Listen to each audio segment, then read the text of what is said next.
Somebody told me that the Rangers hierarchy, Coach Vigneault, took this segment from 4 weeks ago and showed it to his team before Game 4. That you can look adversity in the face, and what you do with the adversity will define you as a professional. You remember, Mr. Lax, 1 game over 500. Rangers looking at a 3-0 deficit. It's a series again. And didn't Mr. Lax say he was going to run the table? How'd I do? It was the New York State Class A championship, and for all intents and purposes, it was the Pequa Bowl. This Massapequa team, the only thing wrong with Massapequa right now is the season ended. They had scored 53 goals in their final 3 games against high-level competition. They epitomize what a team is. Check out the final in the State A championship, 16-2, RAF 1-0. The difference between you and the Rangers, they can still be champions. You, no. That and I don't know how to skate. The Class B championship, Jamesville DeWitt, a traditional B state power, taking on a Yorktown team. And because of Villanova-bound Luke Palmadesso up there in Yorktown Heights, they have their first championship in 11 years. Lukey was great. Yorktown won better, 2-0. That was so easy, even Lauren could have picked it right. Well, not that she's shown any type of greatness in picking. The Class C championship, Cazenovia, Bronxville. Cazenovia had a 34-game win streak. They beat Bronxville by 2 in the championship a year ago. My man Henry Grass would have none of it. A 5-0 run to end it. They win it 13-10. They're a champ, and Mr. Lax is rolling. Too bad you weren't rolling earlier in the season. Champions are defined what they do at the end, not in the beginning. It's called tune-up to championship. In New Jersey, if you want to take that, I guess we're not going to call Del Barton a championship if you believe the RAF, because they lost to Summit on March 29th. Well, they avenged their only New Jersey loss this year, down 3-2 at the half, come back to win it, their first TOC title since 2006. They're a champ, Mr. Lax, 4-0. All right, that was impressive. I like the way this is going. Can you finish strong? Only if somebody else is in that seat for the last 2. In Connecticut, the L quarterfinals.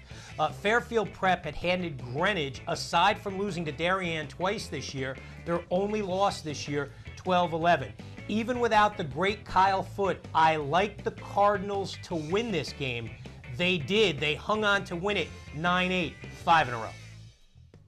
Did it make you sweat a little bit? A 1-goal game? No.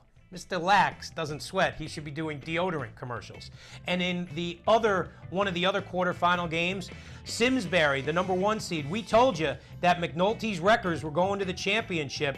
Great team offense. Gendel's in goal, did it again.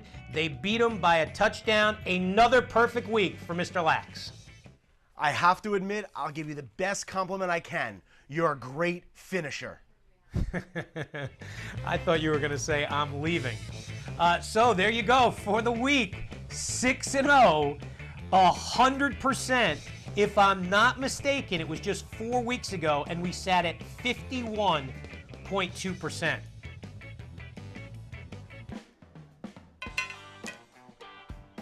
Whew.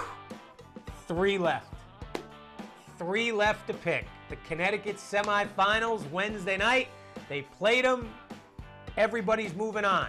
I mean, technically, Saturday at Brian McMahon, it would be like watching the FCAC quarterfinals. 5 of the 6 teams in the big dance played in the big league. Let's get it on! Here we go. Class S championship. We told you 2 weeks ago when the state seeded the cadets of St. Joe's at number 8, move over everybody, that they were going to win a championship. That the 8th seed would win a championship. Talked to a lot of coaches at Brian McMahon the other night about, please, can we do something to get the state to seed these teams better? They said there's no chance. They just look at the records. Well, somebody needs to look at those guys. Joe Izzo is building a juggernaut in Trumbull. Listen, they are the smallest school in the FCAC, and they play big boy lacrosse. Now, everyone's going to say, well, they're a Catholic school. They can get kids from wherever they want. But they're still kids. They're still kids. And these kids and this program is appearing in the S Final for the 5th time in 6 years, and they ain't happy. They're not happy because a year ago they lost to the SWC champ Weston in the final. They were looking last year to win their first final since 2011. They have 2 titles already, and yet they're going to wear the road jerseys. Inexplicably, St. Joe's will be in the dark unis on Saturday at Jack Casagrande Field, 11 a.m. Please, let's rethink it. Brookfield lost to Newtown in the SWC championship this year. They come in, how about that? They're the 7th seed and they're in the home whites. Let's rethink this. Let's rethink this. Right now, since St. Joe's got banged out of the FCAC quarterfinals, a game that they led Ridgefield 6-5 late in the 3rd, they have been rolling. They have put up huge numbers. Huge. When you look at their 6 losses, 4 of the 6, Greenwich, top 20 team for us. New Canaan, top 20 team for us. Darien, top 20 team for us. Ridgefield, top 20 team for us. I can't find any of those top 20 teams that the Bobcats played this year. Can't find it. Can't find it. Last night, got out of the gate slow, almost like California Chrome. But what they did was finish against Northwest Catholic. Josiah Wilson, the junior, 4 goals, 5 assists. Wow. Ryan Corcoran, 4 goals. They beat the Cats from upstate 12-6. They are rolling. They are playing their best lacrosse. We don't want to say that they played bad lacrosse this year when you go up against those powers. But right now, playing schools similar in size, it's not been close. What they did against Lewis Mills, the top seed in this tournament, again, inexplicably, oh, that's right, no losses, let's put them number 1. They played running time. They beat them by like 15 goals.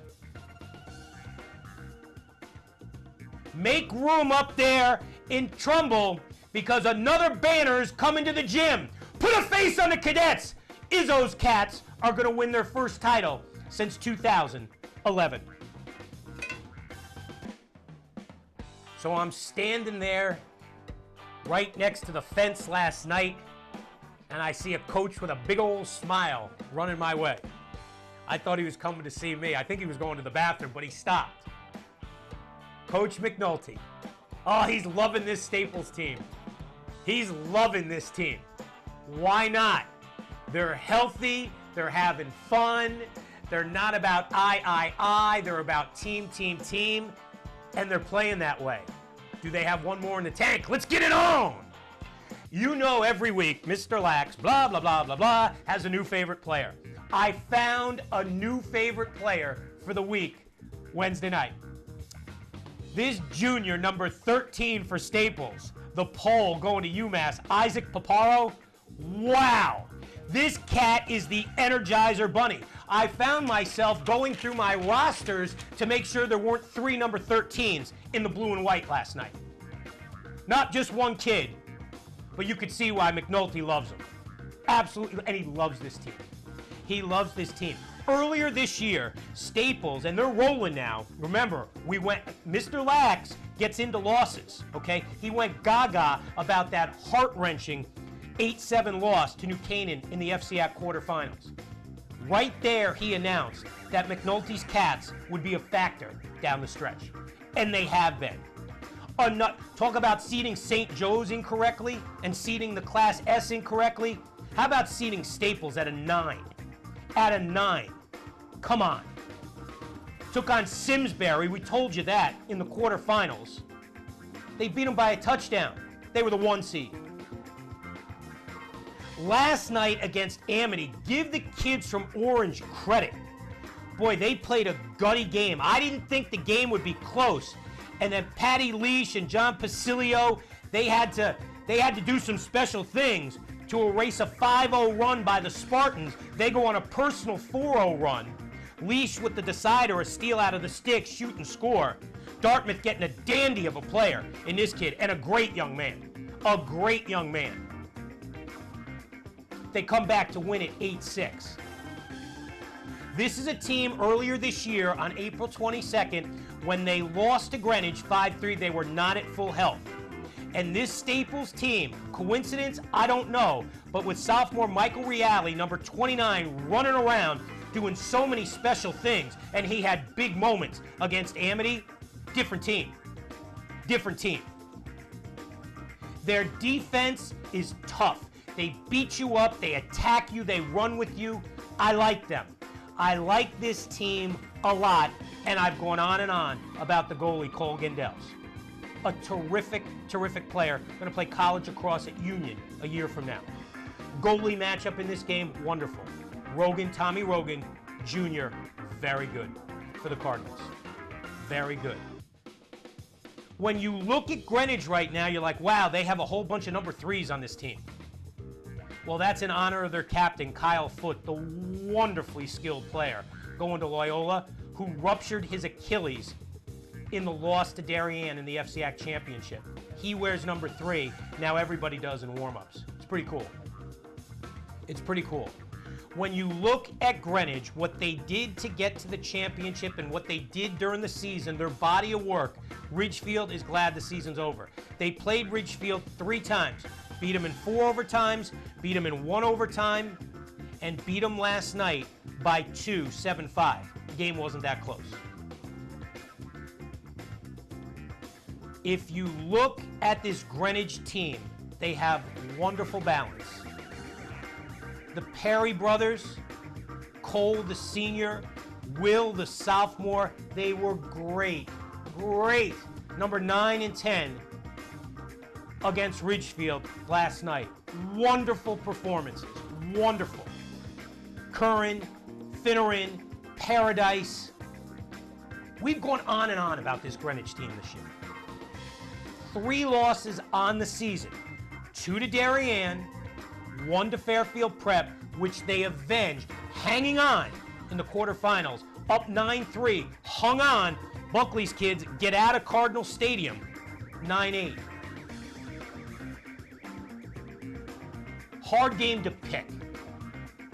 It's amazing what McNulty's done. His wreckers hide in that high grass, and then all of a sudden, they show up at Brian McMahon.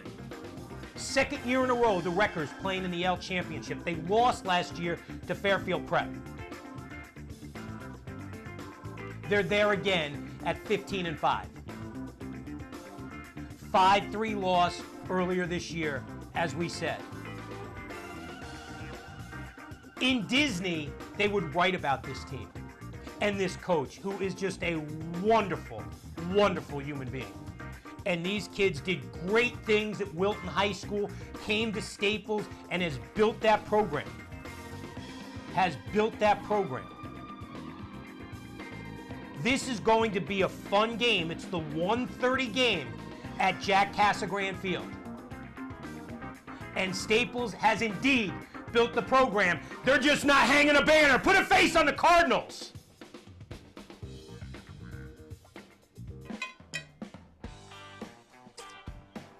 Here we go. We have 1 unbeaten team remaining in the Tri-State. 1. Our number 2 Darien team. And ipso facto, wouldn't you know, on the final game of the season, they are playing their arch rivals from New Canaan. 22-0, the Blue Wave. New Canaan, 17-4. 2 of those losses to their arch rivals. Let's get it on! Woo-hoo! Here we go. It's time. We told you 10, 12, 13 days ago that the Class M playoffs were a joke. Get through the FCAC and let's just play New Canaan. We said to you that all 3 of their games would be running time. All 3 of their games, running time. Cavallo told me I was crazy to make that prediction. Mr. Lax doesn't make crazy predictions. He makes the right ones, especially in the postseason. All 3 games, running time. I have always said, given the opportunity to win a championship in Fairfield County, it's much bigger to win the FCAC title than a state title. And I still believe that, except when you have an unbeaten record on the final day of the season for the first time since 2005.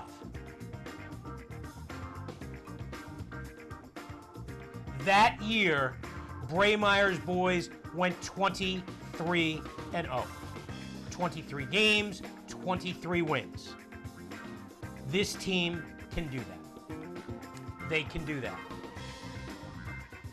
But if they are to do it, they are going to have to play the games of their lives. They have allowed double-digit goals twice this year. Twice. That's it.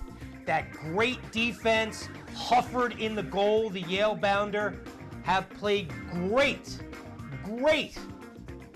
2 times. Both overtime victories against the Rams of New Canaan. Regular season, 11-10. FCX semifinals, 12-11. If you're New Canaan and Cognetta and that defense, David Strupp, the sophomore, who I think is a wonderful, wonderful athlete, you may want to be smart here down the stretch and identify where the Admiral is. My man Ian Burgoyne. Beat you with the assist from X to Reed down Broadway in the regular season. Last time, you let him get around the cage, put one in, boom.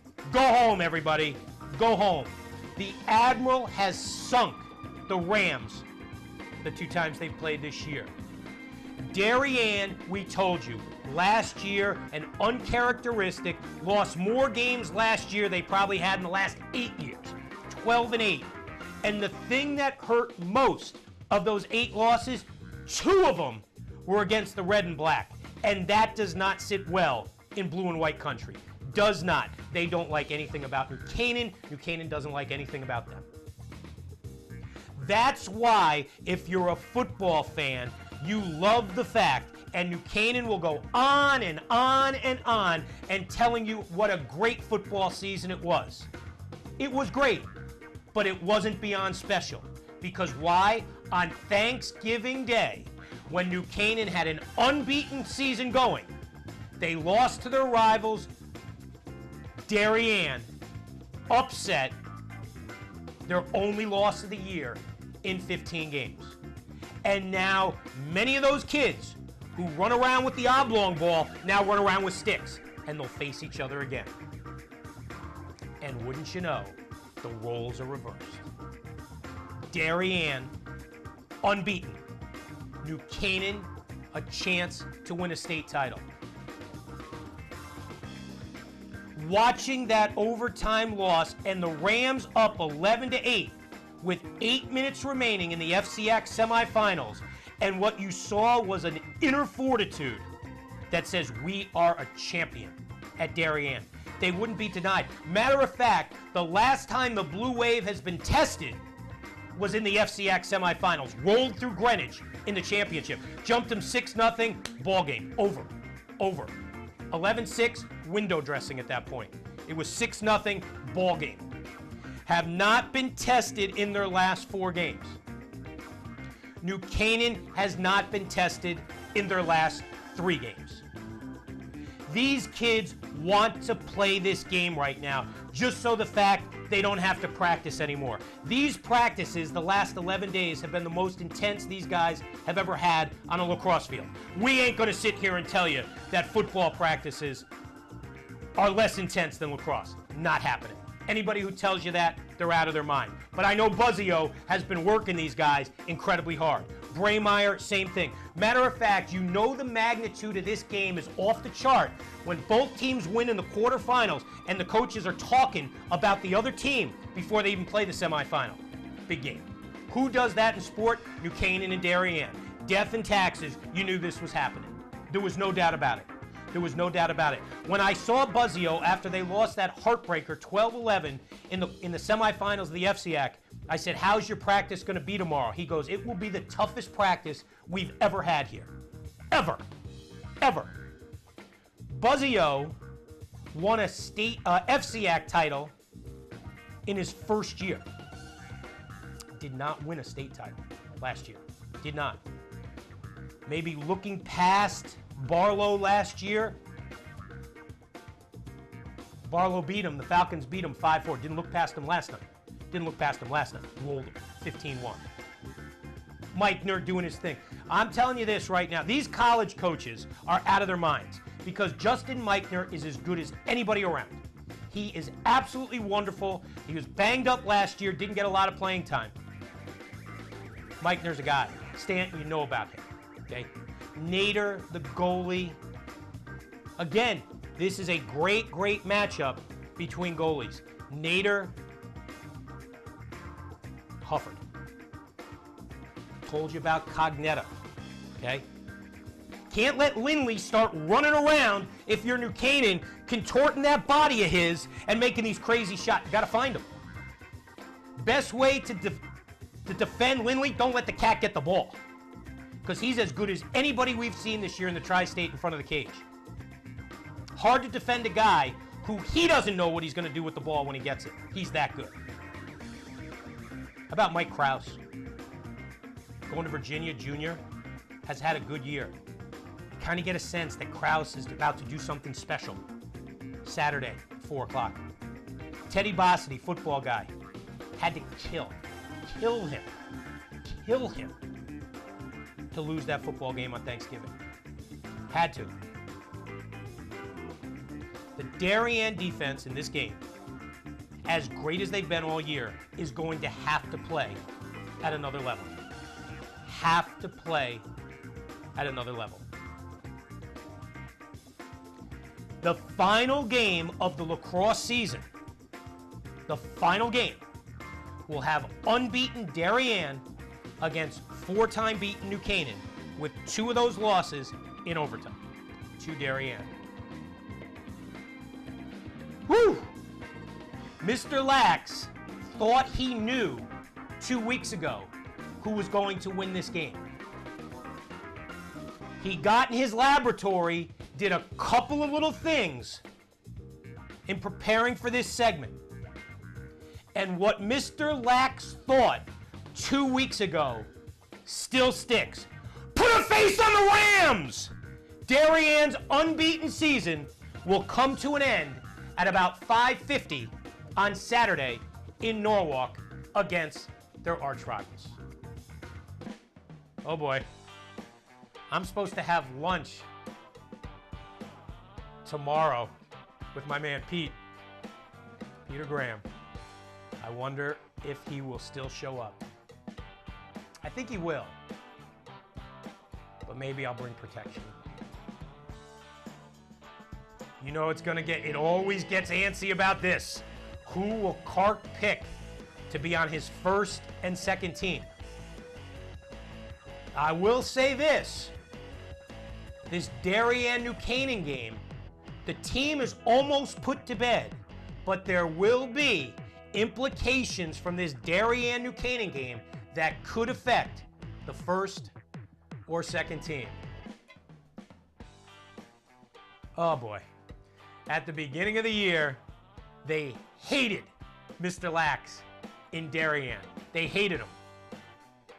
Didn't pick them, blah, blah, blah. Then I hear it. Graham leading the charges out of the stands, screaming at Mr. Lax for his picks and for what he wears. Then all of a sudden, Mr. Lax jumps on the bandwagon. And they love me in Darien. Well, right now, Mr. Lax finishes this school year like an Oreo cookie. Top, the filling was good. But now, the cookie crust is done. I wonder if Trafone and Marinelli will talk to the teams before the game. They're the football coaches, and very rarely does a lacrosse game pique my interest like this. If you want to get a seat, New Canaan and Darien, you better be there for the Staples Greenwich game. Otherwise, you're standing around the field at Brian McMahon. Gonna be fun. See you there, everybody.